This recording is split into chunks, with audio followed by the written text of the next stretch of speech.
Assalamualaikum warahmatullahi wabarakatuh dan salam sejahtera. Bersama kita pada hari ini, Inklusif di UMT, Inklusif at UMT, sekali lagi membincangkan pelbagai tajuk, merangkumi pelbagai isu, menyentuh pelbagai perkara dari sudut pandang yang pelbagai, daripada personaliti-personaliti yang berkepakaran yang menyeluruh, untuk kita sama-sama membincangkan apa-apa tajuk yang boleh menyumbang kepada pembangunan pendidikan negara khususnya. Jadi pada pagi ini, Inklusif at UMT telah didantarkan seorang tetamu untuk berbicara dengan kita. Tajuk yang santai tetapi memberi makna yang besar kepada perkembangan idea-idea dan pemikiran kita di UMT. Jadi saya perkenalkan tetamu kita pada pagi ini, Associate Profesor Madya. Dia tersasul, Doktor. Profesor Madya Dr. Faridah binti Muhammad. Apa khabar, Doktor? Alhamdulillah. Terima kasih Ji jemput saya. Okey. Kita pun terima kasih kerana sudi untuk hadir ke studio Media Kreatif UMT. Saya tak berani nak tolak. Okey, Doktor, hari ini bersesuaian dengan status terkini, Doktor, sebagai orang pencen. Yes. Jadi kita sesi inklusif di UMT pada hari kita bercakap tentang apa kata orang pencen. Okey. Okey, jadi dari segi kehidupan, apa khabar orang pencen, Doktor? Oh, alhamdulillah. Sihatlah. Saya tak tahu macam mana nak jawab lagi. Lebih bertenaga berbanding dengan sebelum ini. Mungkin tenaga tu jadi lebih sikit sebab kurang benda nak buat. Jadi alhamdulillah. Sebenarnya hidup biasa je lah. Saya rasa masih lagi adapting sebab saya baru lagi pencen. Yes. Apa kata orang baru pencen? Okey. So ada orang doktor kan bila kita dengar bila dia pencen tu dia stres. Sebab apa dia, kalau dulu dia ada pagi-pagi dia kena punch card, lepas tu ada PA datang ambil bagi tahu bilik mesyuaratnya. So kalau doktor kata doktor boleh adapt dengan new kehidupan tu, saya fikir satu benda yang positif lah. Alhamdulillah. Tapi sebenarnya saya sebelum bersara secara rasmi 2 Julai tu, saya dah habiskan cuti. So cuti dalam sebulan 2 bulan sebelum tu sebenarnya adalah peralihan, proses peralihan. Kita tengok gaya orang kata nak tukar trend. Jadi bila start 2 hari bulan Julai tu kita tak terkejut sangatlah.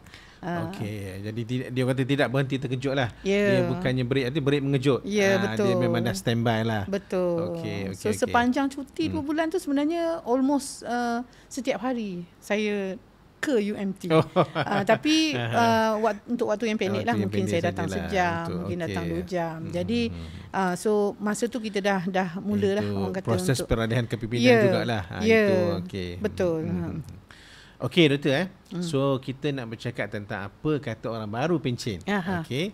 Jadi mungkin sebelum kita mendalami tajuk itu, walaupun santai ni, Doktor, cuma kita terlupa nak order kopi lah. Mungkin next time kena bagi tahu awal kita order kopi lah. Mungkin kopi minta kopi-kopi English breakfast ke English tea. Okey. Okey, Doktor, kalau sebelum kita bercakap dengan panjang lebar berkenaan dengan apa kata orang pencen ni, mungkin Doktor boleh cerita sedikit lah ringkasnya latar belakang perkhidmatan.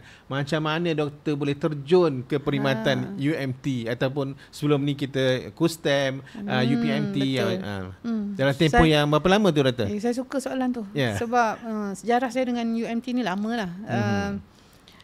Mungkin saya boleh kata saya ni antara pioneer lah, antara yang pertama datang. Saya pun pioneer juga, tapi KUSTEM bukannya ni lah. Saya ada dapat surat-surat yang bertanda tangan Zulkifli Ibrahim untuk lantikan saya yang selepasnya lah.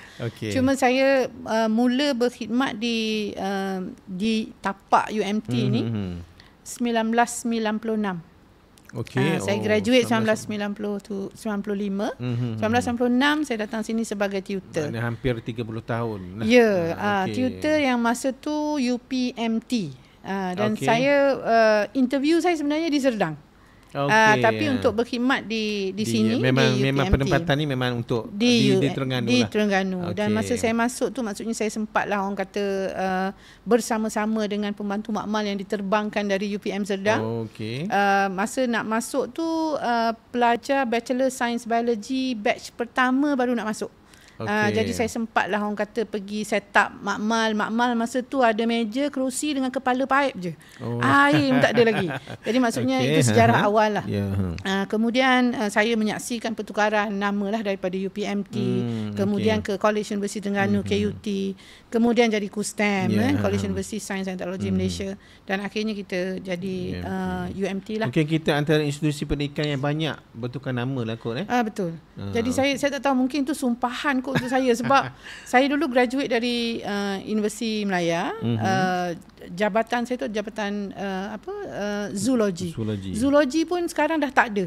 Pupus saya kata. Jadi mungkin kat mana saya ada, benda-benda tu macam dia hilang kan. Jadi UPMT dari akhirnya tukar nama, akhirnya ke UMT lah. InsyaAllah bila saya tak ada di UMT, UMT akan kekal. InsyaAllah. So itu sejarah saya lah. Maknanya hampir 30 tahun menyembah bakti di bumi Terengganu. Atas pelbagai nama lah. Dan juga mungkin saya percaya adalah pelbagai jawatan lah. Betul. Bermula sebagai tutor hinggalah sebagai Profesor Madya. Betul. Cuma doktor memang memilih untuk berada dalam dunia pendidikan tinggi ataupun memang benda tu terjebak secara tidak sengaja kerana first class. Saya difahamkan doktor, saya masih ingat lagi rekod doktor tu first class. Terima kasih. So adakah kerana first class, takkanlah aku nak pergi kepada industri biasa-biasa kan? Tak juga. Saya jawablah. Perkataan Haji tadi tu saya suka, terjebak. Memang itu dah ada dalam hati saya. Dan sebenarnya saya terjebak lah jadi seorang pensyarah sebenarnya. Cuma saya memang minat mendidik. So teaching is my passion lah. Jadi saya masa asalnya saya rasa saya ni sebenarnya nak jadi cikgu. Tapi saya terjadi pensyarah. Mungkin itu rezeki saya lah. Allah dah kata saya dapat lebih daripada yang saya impikan lah. Jadi sebenarnya jadi pensyarah ni saya rasa lebih lukratif, lebih atraktif, lebih baik lah berbanding dengan cikgu yang kena deal dengan pelajar-pelajar yang orang kata deal dengan orang yang lebih dewasa ni lebih mudah. In fact sebelum saya masuk ke universiti pun saya pernah jadi guru sementara di sekolah rendah dan guru sementara juga di sekolah menengah. Dan bila saya masuk ke UPMT, saya start dengan mengajar diploma. Masa tutor sudah mengajar? Ya, masa saya jadi tutor waktu tu adalah tutor yang bukan sekadar orang kata mengajar sahaja.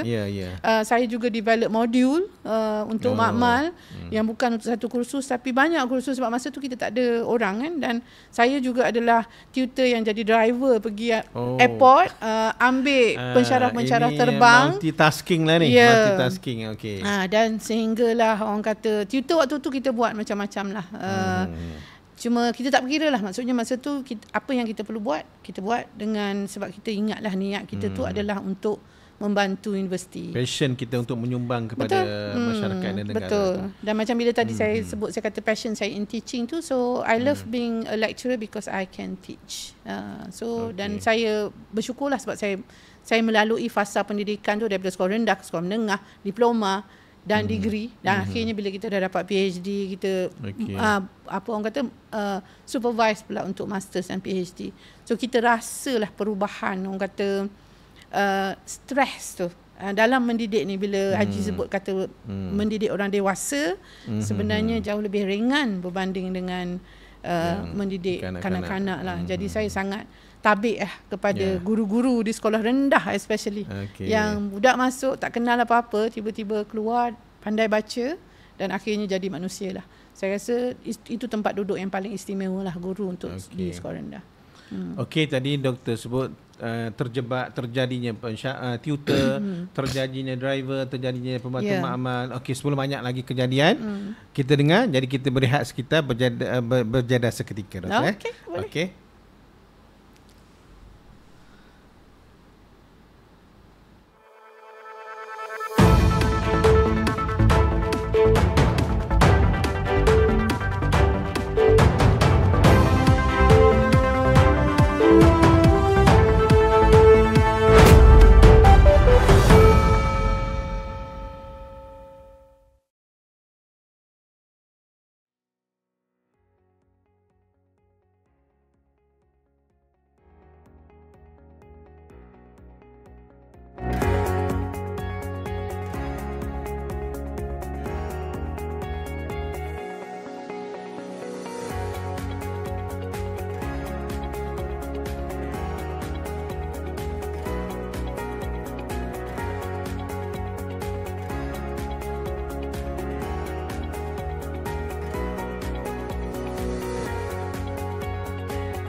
Okey Doktor, kita bertemu semula dalam sesi podcast kita Inclusive at UMT dengan ceritanya apa kata orang baru pencen. Okay. Betul.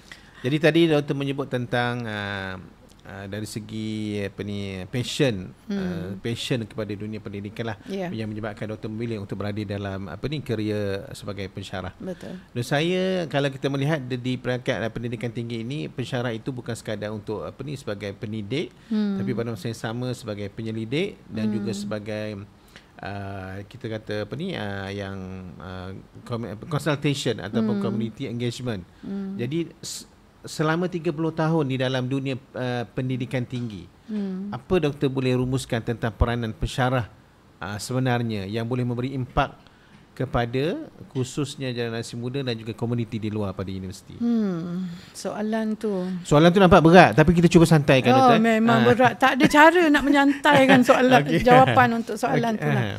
Saya cuma memang especially dewasa ni lah, orang kata kebelakangan ni, bila saya tengok tugas pensyarah berbanding dengan tugas pensyarah satu ketika dululah, ketika kami mula-mula masuk dalam arena ni. Saya rasa sekarang dengan KPI yang tinggi, saya rasa tugas pensyarah sangat besar lah. Sangat besar dan sangat menyeluruh. Dan saya memang betul-betul, saya honest jujur saya beritahu, saya memang mendoakan semua pensyarah-pensyarah baru ni agar jiwa mantap, jiwa kental, mental, orang kata kuat jasmani dan rohani untuk berada dalam disebut jati diri macam kayu jati lah. Jati diri tu mesti kuat, kental. Ya betul, kerah kong orang kata kan. So maksudnya sebab bila masuk je, kita sign kontrak je kata kita nak jadi pensyarah tu, kita dah commit kepada semua benda yang Haji sebut tadi lah. It's not just teaching alone lah. Macam saya dulu, saya kata memang passion saya lebih kepada mengajar, dan mengajar tu mengajar di dalam kelas. Cuma bila kita jadi pensyarah ni, mengajar kita tu lebih lah. Contohnya untuk kita ada penyelidikan. Jadi kita kena supervise kan. Jadi itu caranya berbeza, tapi dia masih lagi tetap dalam konteks menyelidik sebenarnya, mendidik sebenarnya.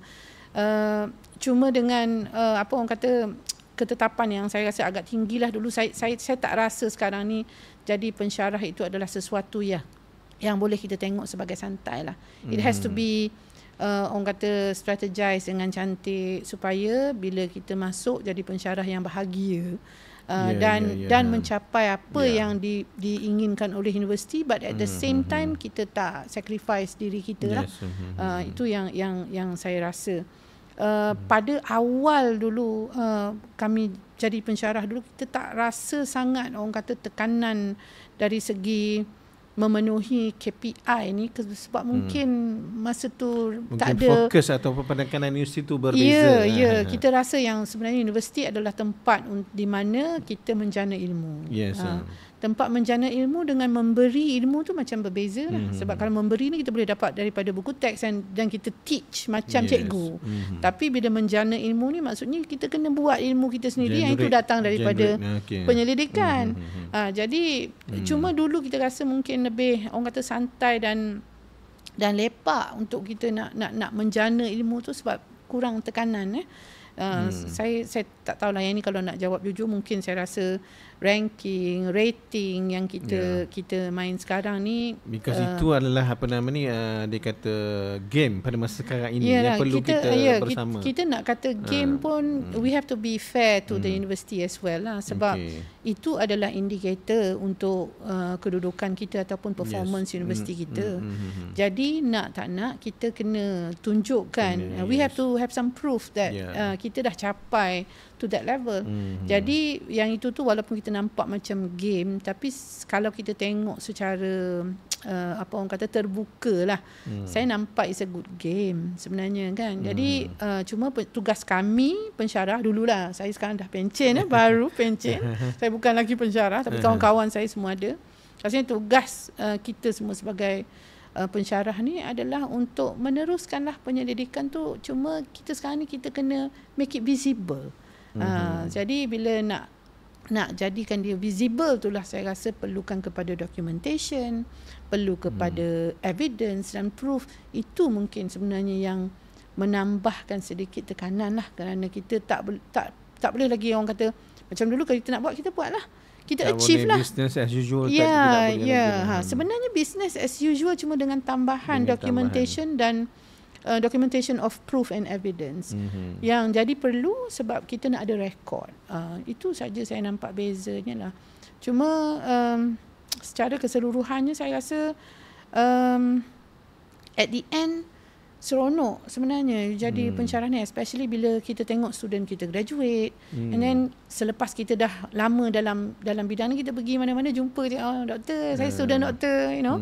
So itu sebenarnya kita punya real satisfaction sebab kita tahu yang sumbangan kita dulu buat kerja kita sebagai pensyarah, suddenly ada orang cari makan hasil daripada ilmu yang kita bagi kan. Jadi maksudnya kalau difikirkan, saya rasa jadi pendidik ni pahala dia besar lah. Jadi bayangkan kata kita bukan hanya sumbangan kita bukan hanya kepada orang yang di depan kita, tapi sebenarnya dia dan jaringan dia seterusnya kan. Jadi saya nampak, saya rasa it's mulia lah. Ini adalah satu pekerjaan yang mulia. Dan kita kena buat dengan sepenuh hati dan seikhlas hati, jalankan amanahnya. Itu saja. Okey, berdasarkan apa yang doktor telah sebut tadi itu, walaupun nampak serius, okey.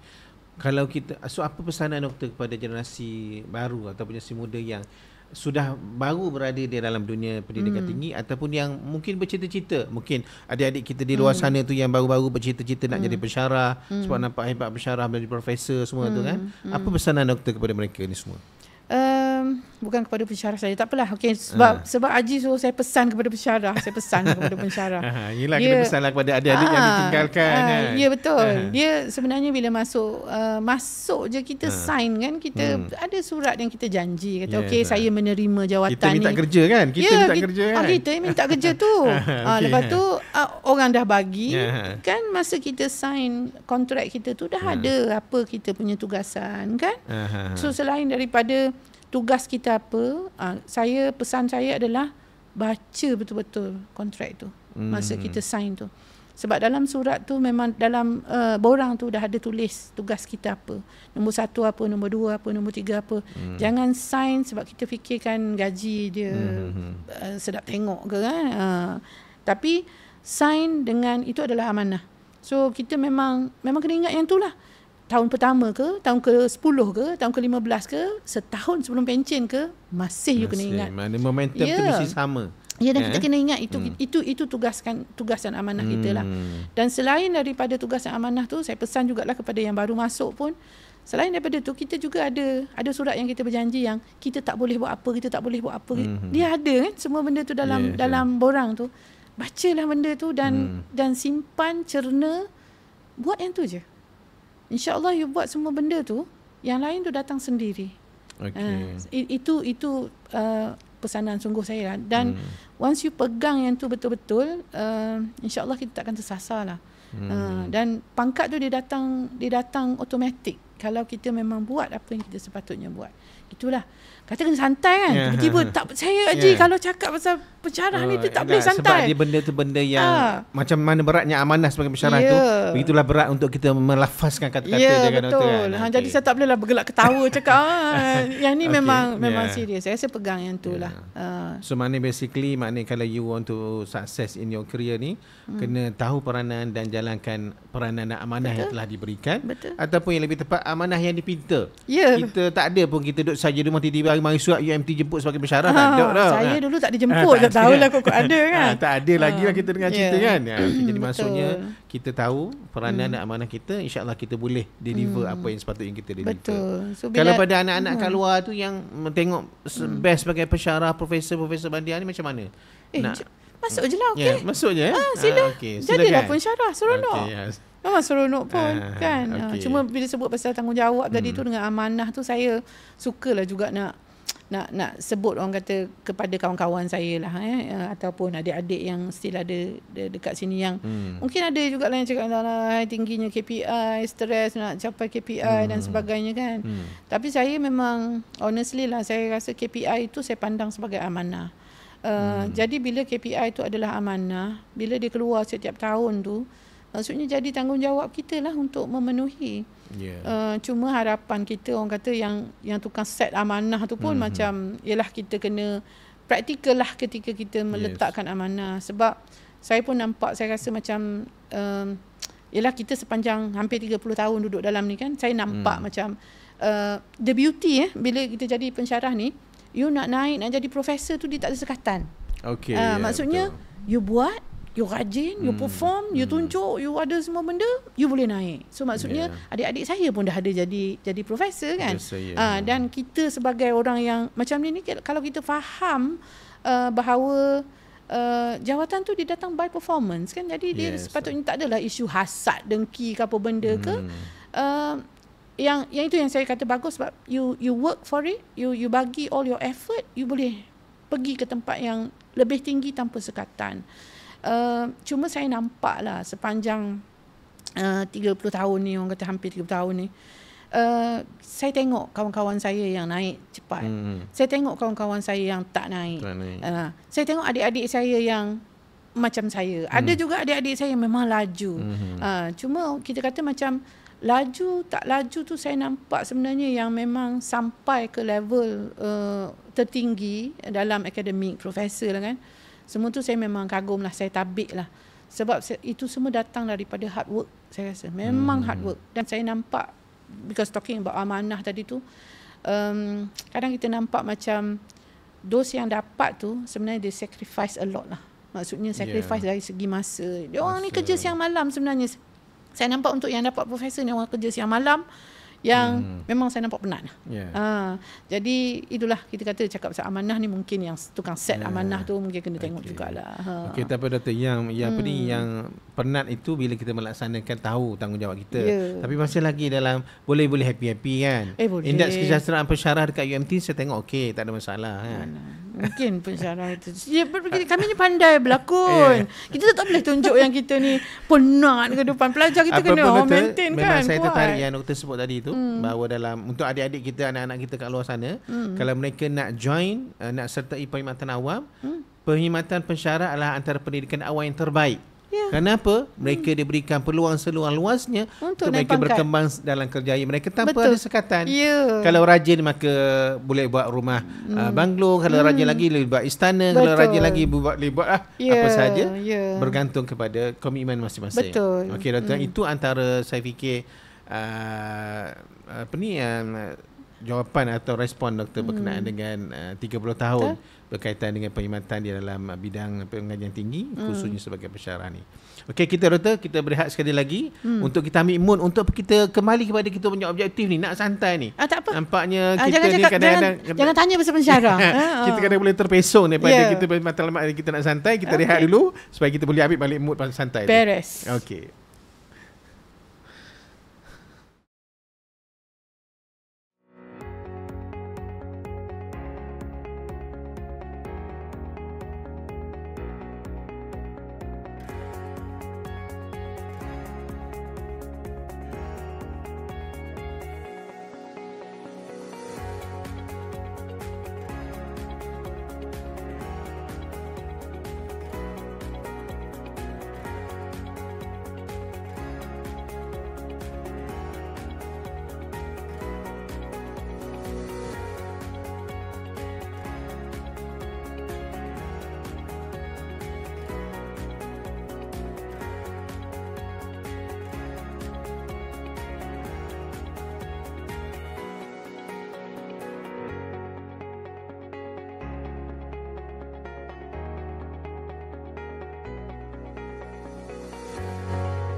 Okey, kembali sekali lagi dalam sesi Inklusif at UMT, Inklusif di UMT bersama dengan tetamu saya pada pagi ini, Profesor Madya Dr. Fardah binti Muhammad yang bercakap tentang apa kata orang baru pencen.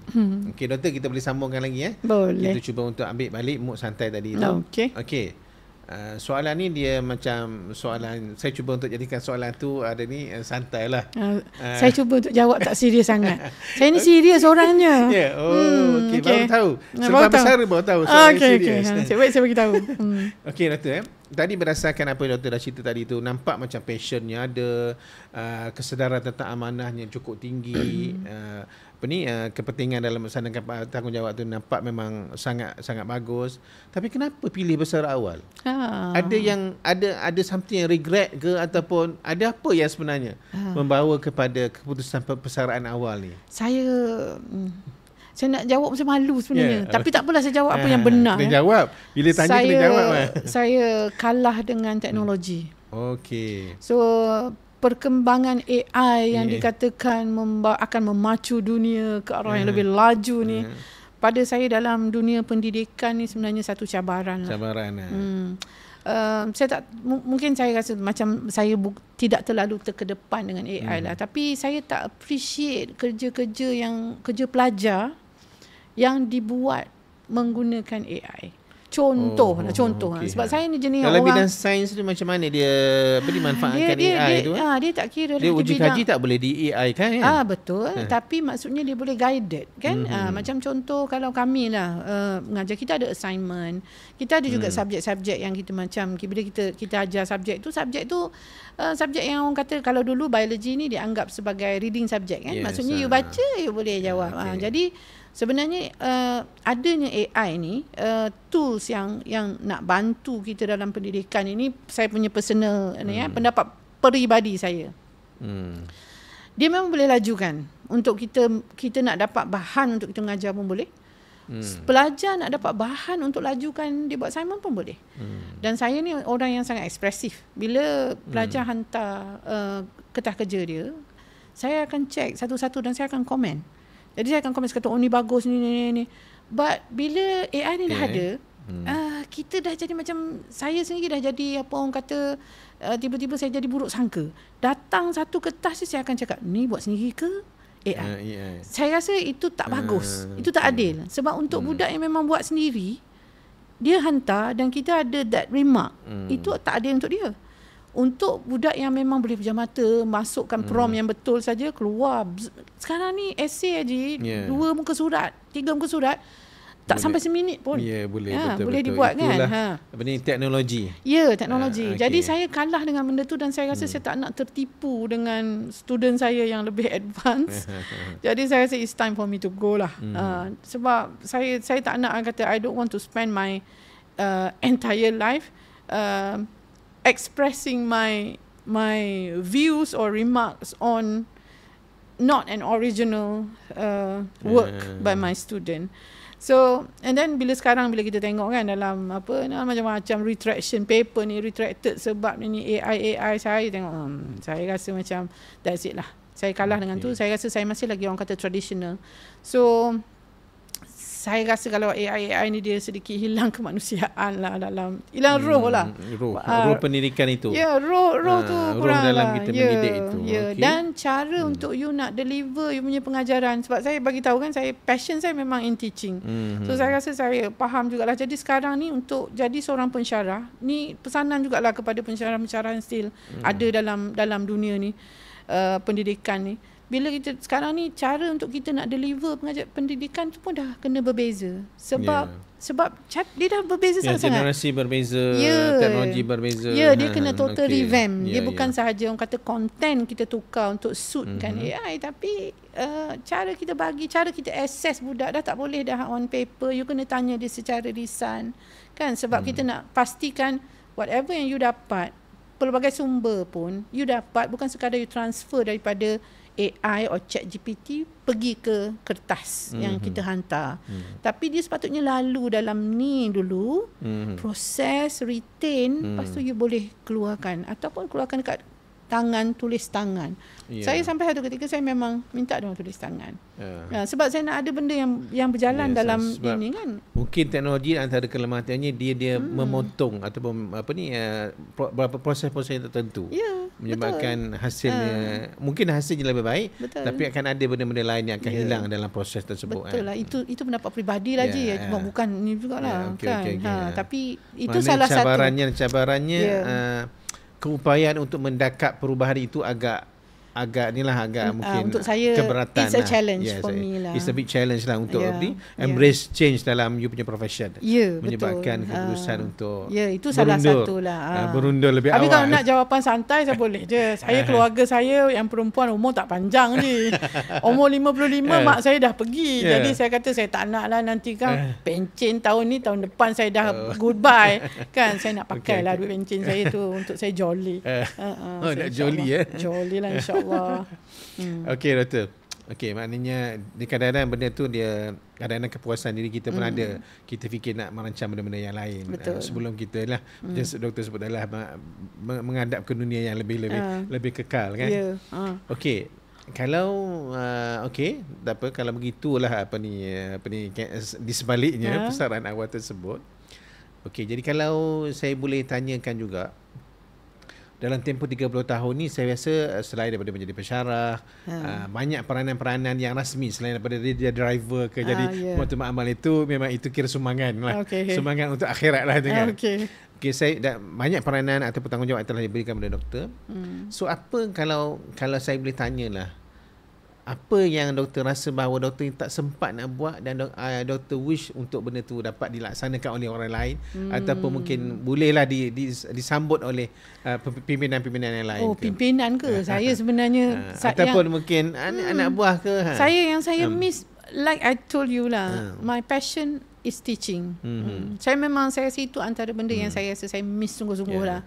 Sebab bila saya duduk dalam kelas tu, perkara yang buat orang kata that make my day ialah bila you masuk dalam bilik kuliah, you mengajar, and then bila kita explain something, you dongak, you nampak student ni, you nampak ada kepala yang mengangguk. Maksudnya macam itu satu kepuasan lah. You tengok je kan, you rasa macam ni, oh yes, you dah berjaya. Itu maksudnya itu betul, apa yang dikatakan oleh Prof. Said Nakib kita adalah sebagai ilmu.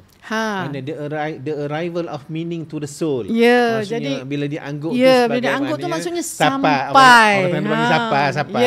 Sampai.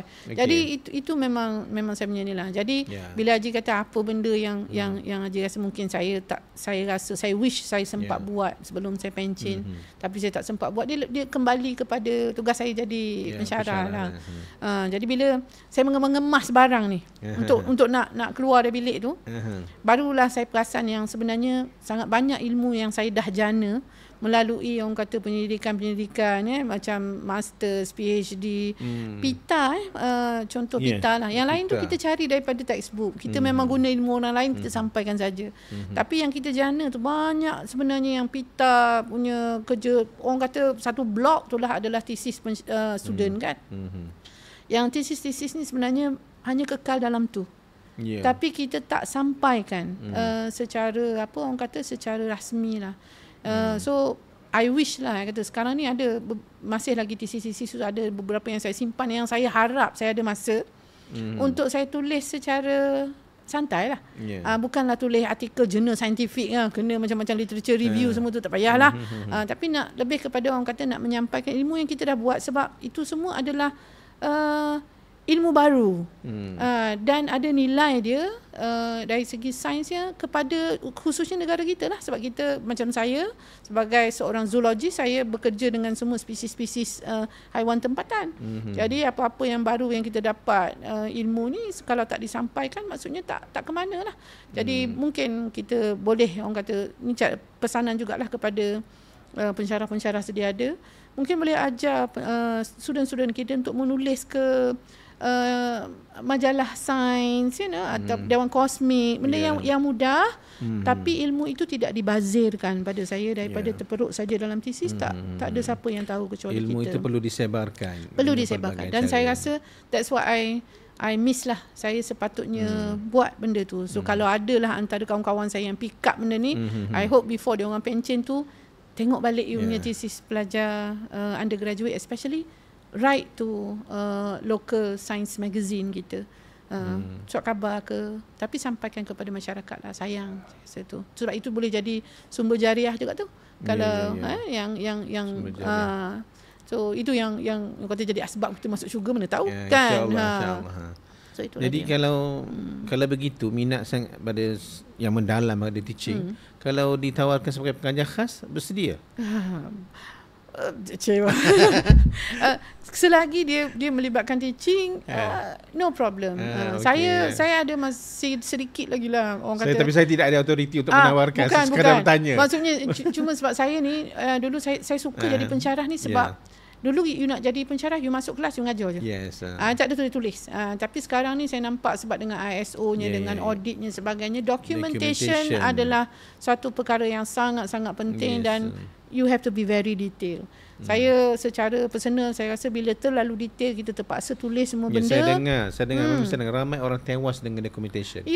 Sebab especially pensyarah-pensyarah yang mungkin sebaya dengan doktor. Dan saya tak tahulah, yang ini roh jugalah. Sebab saya rasa bila you tulis terlalu banyak, and then banyak sangat sekatan, sebenarnya you are limiting creativity. Sebab bila you tulis tu, you macam pada saya macam tu lah. Kita kena follow. Cuma masih boleh dalam dia punya orang kata batas dia lah. Creativity in delivering your content tu sebenarnya tak tertakluk kepada documentation, tapi kita kena tahulah caranya. But I love teaching. I love teaching so much. Doktor, kita mungkin nak kira ni part-part yang akhir lah ni. Part akhir. Okay, mungkin kalau doktor ada 1-2 perkara yang doktor nak sampaikan kepada kepimpinan universiti. Kepimpinan. Berat ni kepimpinan. Mana boleh cakap santai-santai kepimpinan? Tak apa, di dalam yang dalam pesanan-pesanan macam pesanan makcik-makcik untuk anak-anak. Okey. Saya macam mana? Saya sangat suka ada beberapa perkataan orang-orang ni lah.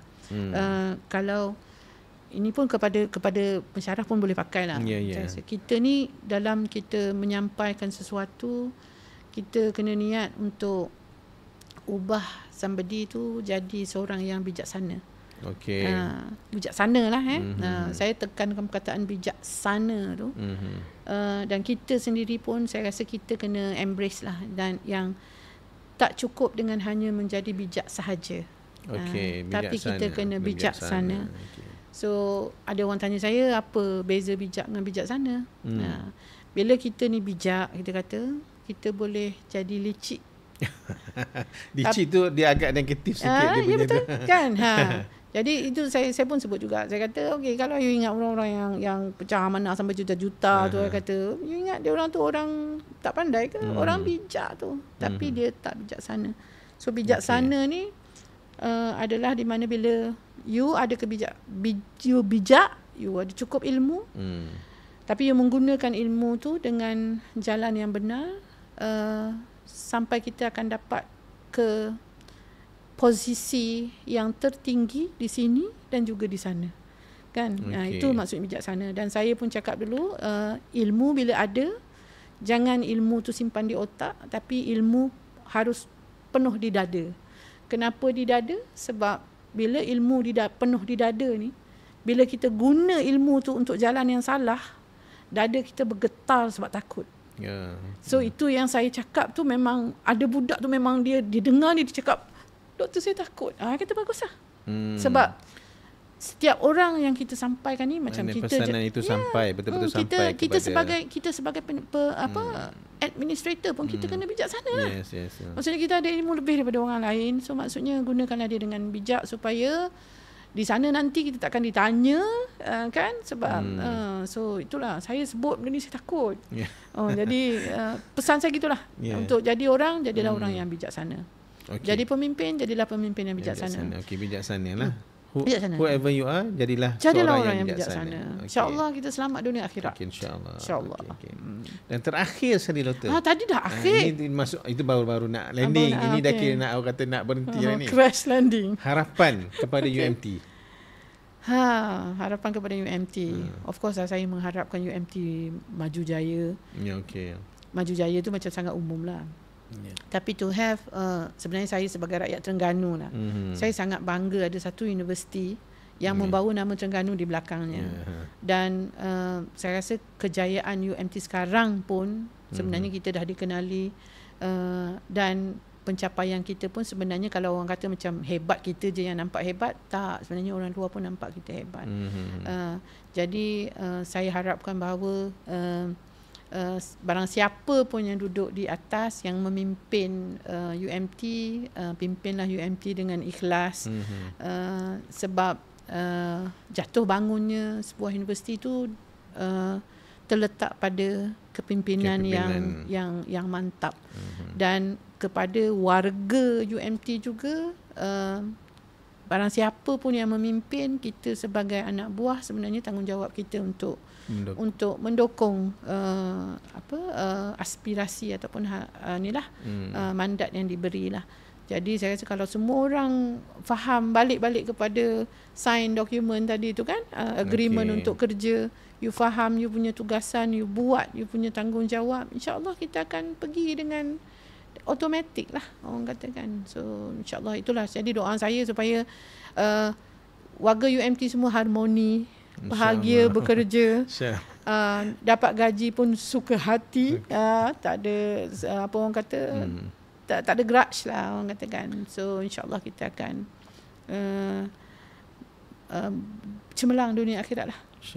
Amin. Okey, maknanya kita jayakan kebersamaan UMT. Betul. Okey, kebersamaan UMT. Jadi terima kasih kepada Dr. Faridah, Profesor Mendia Dr. Faridah di atas mutiara-mutiara kata yang cukup banyak, cukup padat dan syarat saya fikir yang telah disampaikan tadi itu, daripada bekerja sebagai amanah, bekerja melangkaui tanggungjawab yang di atas kertas, bekerja untuk sama-sama membuat bekal di sana. Jadi saya fikir terlalu banyak perkara yang telah disampaikan kepada kita, walaupun kita cuba nak santai, tapi banyak perkara yang cukup bermakna, cukup berimpak, yang kita boleh ambil bekal untuk sepanjang dalam 40 minit kita bersama pada hari ini. Jadi sekali lagi saya ucapkan terima kasih kepada Dr. Faridah di atas kesudian bersama dengan kita pada pagi ini. Mudah-mudahan kita akan berjumpa lagi dalam sesi yang lain lah, mungkin dalam situasi-situasi yang berbeza selepas kedai kopi ini. InsyaAllah. Okey, so terima kasih. Sekian. Wassalamualaikum warahmatullahi wabarakatuh. Waalaikumsalam warahmatullahi